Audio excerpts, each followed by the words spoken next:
In many manufacturing applications, humans spend time on non-value-added tasks. We are interested in exploring how robotic assistants can reduce the need for humans to do these non-value-added tasks and make them more productive.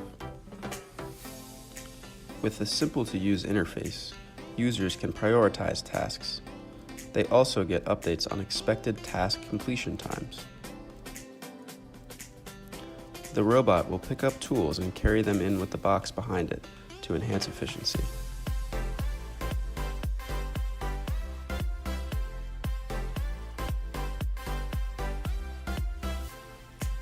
The robot will calculate a safe distance and pose to deliver the tool without posing risk to humans.